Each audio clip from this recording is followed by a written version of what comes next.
विष्णुराज से आपकी जेल में मुलाकात हुई है, अभी कुछ दिन पहले आप गए थे, जी 15 तारीख को। तो क्या बातें हुई थी? वो भी रो रहे थे और हम भी वहाँ गए तो मैं 5 मिनट तक मैं खुद रोई हूँ उनको देख के ही। और मैं इसलिए रोई हूँ, हमारे बाजू में जिस महिला को देख रहे हैं, एक पुरुष को देख रहे हैं, पति पत्नी है, चंदा भाभी और करमचंद जी। पेशे से सिंगर हैं और यूट्यूबर भी हैं, फेमस यूट्यूबर हैं। विष्णुराज से जेल में मुलाकात करके इन्होंने आया है, जेल में उनकी कैसी हालात है, वो क्या कह रहे हैं, किस तरीके से हैं, उनके विचार क्या है, इन तमाम मुद्दों पर इन दोनों पति पत्नी ने बात किया है। तो हम भी जानेंगे कि आखिर विष्णुराज से इनकी क्या बात हुई। सबसे पहले स्वागत है हमारे चैनल में आपका। भैया के चैनल में जितने लोग देख रहे हैं सबका सादर प्रणाम। सवाल करेंगे विष्णुराज से आपसे क्या बात हुई, हम बाद में बात करेंगे, लेकिन एक और सवाल करेंगे, इस पूरे मामले में क्या सिर्फ और सिर्फ विष्णुराज ही दोषी है? देखिए, इस मामले में विष्णुराज को अकेले मैं दोषी कैसे बना सकती हूँ, क्योंकि जब लोग कह रहे हैं कि 3 साल से उसको प्रताड़ित किया जा रहा था मालती चौहान को, तो मेरा ये कहना 3 साल पहले उसकी क्यों नहीं मौत हुई? क्यों अर्जुन और राधिका के आने के बाद ऐसा घटना हुआ? इसके पहले क्यों नहीं ऐसा हुआ? तो ऐसा कोई मैं वीडियो बनाती हूँ, ऐसा कोई मैं बात करती हूँ, तो सर हमारे वीडियो के माध्यम से मुझे गाली लोग वीडियो बना के देते हैं, मुझे लोग फ़ोन करके धमकी देते हैं कि सत्य क्यों नहीं कह रही हो, सत्य बोल दो। अरे सर, हम क्या सत्य बोल दें जब हम कुछ जानते ही नहीं हैं? ये पुलिस प्रशासन के काम है। फिर से मैं बता रही हूँ, पुलिस प्रशासन जो भी जांच पड़ताल कर रही है, जो भी सच होगा वो एक दिन न एक दिन सामने जरूर आएगा। बिल्कुल। विष्णुराज से आपकी जेल में मुलाकात हुई है, अभी कुछ दिन पहले आप गए थे, जी 15 तारीख को। तो क्या बातें हुई थी? जी बिल्कुल, 15 तारीख के जेल में विष्णु जी से हम लोगों से मुलाकात होती है, जिसमें हम और दोनों हमारे हस्बैंड जी जाते हैं, मुलाकात करते हैं उनसे। और बहुत परेशान है, रो रहे थे। उनकी भी बीबी इस बार हुई है, बीबी इस दुनिया से गई है, उनका बेटा उनसे दूर है, बहुत रो रहे थे, बहुत कष्ट में हैं। और बहुत ज़्यादा कुछ बात हमारी नहीं हुई, क्योंकि वहाँ बहुत ज़्यादा समय नहीं मिलता, बस 10-15 मिनट के समय मिलता है। हमने वहाँ ये बात रखा था कि भैया कैसे क्या हुआ, ज़रा हमको भी कुछ बताइए, और बहुत सारे ब्लेम लग रहे हैं, ये बात मैं उनसे पूछी थी। विष्णु जी एक ही बात बोले हैं कि भाभी मैं निर्दोष हूँ, मैं दोषी होऊंगा तो मुझे प्रशासन सज़ा देगी, और मैं निर्दोष हूँ रहेंगे तो मैं ज़रूर आप सबके बीच में एक दिन बाहर आऊँगा। मैं निर्दोष हूँ, बस इतना जानिए, इससे आगे कोई हमारे उनसे बातचीत नहीं। तो क्या आपने उनसे कभी ये बात नहीं पूछा कि जो मालती चौहान से शादी और अर्जुन के बीच जो आपने शादी करवाया था, क्या उस बात को लेकर के आपको पछतावा नहीं है? क्या इस तरह की कोई बात उनसे नहीं हुई थी? नहीं, इस तरह के हमने कोई पछतावा नहीं रखा, क्योंकि वो भी रो रहे थे और हम भी वहाँ गए तो मैं 5 मिनट तक मैं खुद रोई हूँ उनको देख के ही। और मैं इसलिए रोई हूँ कि आज ये बंदा, जो दोनों प्राणी एक दिन घूमते थे एक गाड़ी में बच्चे के साथ, आज वो पत्नी तो इस दुनिया में नहीं है और ये जेल के पीछे सलाखों में है। इसलिए मुझे बहुत रोना आ रहा था, बहुत कुछ हम उनसे बातचीत नहीं करें। मालती चौहान के निधन के बाद सभी लोगों का कम से कम मुझे लगता है कि जो एक गैंग बना हुआ है, खास करके यूट्यूबरों का, जो भी फेमस यूट्यूबर है, चाहे वो गोरखपुरिया भौजी का गैंग का हो, ग्रुप का हो, या फिर मतलब तमाम, इस तरह से मैं सबका नाम नहीं लेना चाहूँगा, लेकिन बिल्कुल एक तरफा उनकी मांग है कि विष्णु चौहान के ऊपर मुकदमा दर्ज हो और उसे कड़ी से कड़ी सज़ा मिली है। अच्छा, क्या इन लोगों को विष्णुराज के लड़के की फिक्र नहीं है? फिक्र होती तो क्यों ऐसे लोग कहते हैं? ऐसे फिक्र होती तो क्यों लोग कहते? लोग ये तो कह रहे हैं कि मौसी के पास रहेगा, नाना के पास रहेगा। पर एक चीज़ मैं कहना चाहती हूँ दोस्तों, मेरा वीडियो आप लोग देख रहे हैं इस चैनल के माध्यम से, नानी, नाना, मौसी, मौसा, जब माँ बाप किसी को नहीं रहते हैं तभी मौसी मौसा पाल सकते हैं। और एक बच्चे को उसके माँ बाप से ज़्यादा कोई पाल नहीं सकता है, चाहे वो नानी नाना हो, चाहे वो मौसी मौसा हो, चाहे वो अदर कोई हो। बस इतना मेरा कहना है। और जो लोग सरेआम ब्लेम लगा रहे हैं, ये गलत है। सरेआम ब्लेम हम किसी को नहीं लगा सकते हैं। जब पुलिस प्रशासन नहीं कह रही है कि अभी मैं नहीं जानता हूँ, ये कार्रवाई हो रही है कि कौन दोषी है, तो हमारा और आपका और किसी का हक नहीं बनता कि डायरेक्ट में हम किसी को ब्लेम लगा दें। भाभी अगला सवाल अभी आपसे करेंगे, लेकिन थोड़ा सा भैया से बात कर लें। भैया विष्णु से जेल में मुलाकात हुई, आपकी क्या बातें हुई? दोनों लोग भाई, सबसे पहले इनके चैनल में स्वागत है मेरा। मैं गायक करमचंद देहाती, अयोध्या श्री राम जी की नगरी से। सभी को नमस्कार, प्रणाम बा, जय निषाद राज। बातें जो बताई हैं यही सही है, और हम भी साथ में गए थे वहाँ। मात्र 10 मिनट 15 मिनट मिलता है। अंगुलियाँ लोग मुझ पे बहुत उठाएं जब से मैं मिलकर आया हूँ।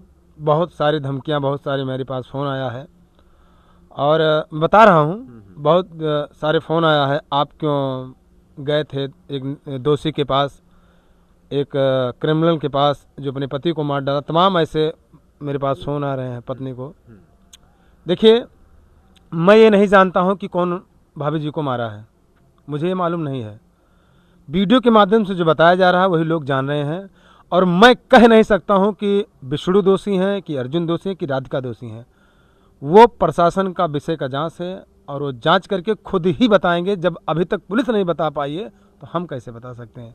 रही बात विष्णु से मिलने की, तो विष्णु से गए, हम लोग मुलाकात किए हैं। विष्णु देखते ही, हम लोग के देखते ही आंसू उनके आ गया था, रोने लगे थे। हमने बस एक ही सवाल किया है, आज 3 साल से ये हंसता हुआ खेलता हुआ परिवार इतना सुंदर था, आप लोग ऐसा क्यों किए, और क्या बात थी? बेटे के बारे में नहीं सोचे। बस एक ही बात विष्णु से आवाज़ से निकली है, भैया आप भी मुझे गलत समझ रहे हैं, पूरी जनता समझ रही है, मैं ऐसा कभी कर नहीं सकता हूं, मैं निर्दोष हूं। अगर मैं दोषी होऊंगा तो मुझे सज़ा पुलिस देगी और मैं काटूंगा। अगर मैं निर्दोष होऊंगा तो मैं बाहर आऊँगा।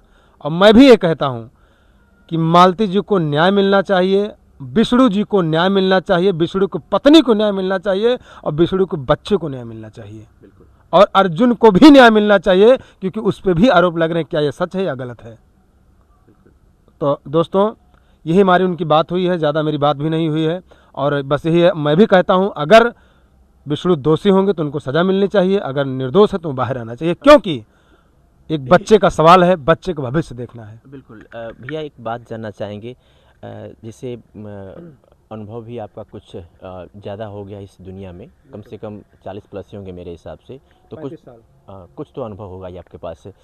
जब आप विष्णु से बात कर रहे थे जेल में, तो जो उनके चेहरे का एक्सप्लेन था, हालांकि हम जजमेंट नहीं कर रहे हैं, ना हम कोई फैसला सुना रहे हैं, लेकिन एक होता है ना कि भाई सामने वाला कैसा है, गलत है, दोषी है, तो क्या लगा था उनसे बातें करके? वहाँ तो आप जान रहे हैं कि अगर एक चिड़िया को, अगर हंसता उड़ती रहे हमेशा, एक चिड़िया को अगर पकड़ लिया जाएगा और पिंजड़े में अचानक बंद कर दिया जाए, तो आप समझ सकते हैं उसको क्या हो सकता है। चिड़िया को वो यही थड़पड़ाएगी कि मैं कितनी जल्दी छूट जाऊँ यहाँ से, लेकिन उसको जल्दी छोड़ते कहाँ हैं। और बहुत परेशान थे, लेकिन अब इससे ज़्यादा रोने के अलावा कोई बयां या कुछ बहुत ज़्यादा हम लोगों से कोई बात नहीं हुई। बस हमने कहा कोई बात, तो बोले कि नहीं भैया कोई दिक्कत नहीं है, बाकी बहुत परेशान है हम। अपने बेटे को लेकर के मैं बहुत परेशान हूँ, मेरी बीवी तो चली गई है, उसको न्याय कौन दिलाएगा। जो लोग बार बार विष्णु को सजा दिलाने की मांग कर रहे हैं और वो कहते हैं कि हम मालती के हमदर्द हैं, मालती के पक्ष में उन्होंने बहुत आवाज़ उठाई, तमाम चंदा वसूला उन लोगों ने, और ये बताया उनके परिवार वालों को कि मतलब हम बिल्कुल मालती के क्लोज रहते हैं, उनके चहेते हैं, उनसे प्यार करते हैं, उनसे मोहब्बत करते हैं। तो क्या वो लोग ये नहीं सोचते हैं कि मालती का ही वो बेटा है, अगर विष्णु बर्बाद हो जाएगा तो इसकी परवरिश कौन करेगा? देखिए, जो सोचता है कि मालती का बेटा है, विष्णु का बेटा है, वो सोचता है कि बाप का प्यार मिल जाए। लेकिन जो अपने चक्कर में रहते हैं, जो अपना लीडर बनना चाहते हैं, जिनके षड्यंत्र से आज मालती जी की जान गई है, वो क्या सोचेंगे कि एक बेटे का दर्द, एक बाप का प्यार कहाँ होता है। मैं जानता हूँ कि माँ से ज़्यादा बाप नहीं पाल सकता, लोग कहते हैं ना, लेकिन जब बेटी विदा होती है तो माँ रोने लगती है, लेकिन बाप किससे कोई नहीं पूछता कि आपको कितना दर्द हो रहा है। उसके आंख से आंसू नहीं निकलता, लेकिन उसके दिल से, हृदय से पूछिए वो कितना रोता है। बाप से ज़्यादा कोई नहीं रोता, लेकिन दिखावा सिर्फ माँ को होता है।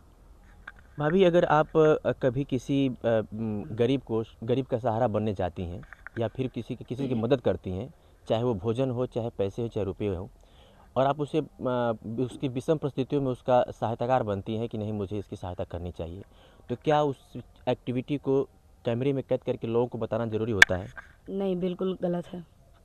ये चीज़ बिल्कुल गलत है। हम किसी को कुछ करते हैं, हम किसी को कोई मदद करते हैं, तो ये मेरा फ़र्ज़ नहीं बनता है कि मैं उसको कैमरा में अपलोड करूं या वीडियो बनाऊं, ये सरेआम गलत है। लेकिन अगर कुछ लोग का कहना है कि अगर हम वीडियो बना के दिखाएंगे नहीं तो लोग जानेंगे कैसे, ये कितनी बात, कितने लोग की बात बुरा भी लगेगी। नहीं नहीं, ऐसे नहीं बोले हैं, ऐसे नहीं बोले, ऐसे बोले हैं कि मैं वीडियो नहीं बनाऊंगा। मैं इस पे मुद्दा उठा था, इस मामले पे आपने पूछा कि किसी को मदद कर दे तो क्या वीडियो आप बनाएंगे। हमने कहा नहीं।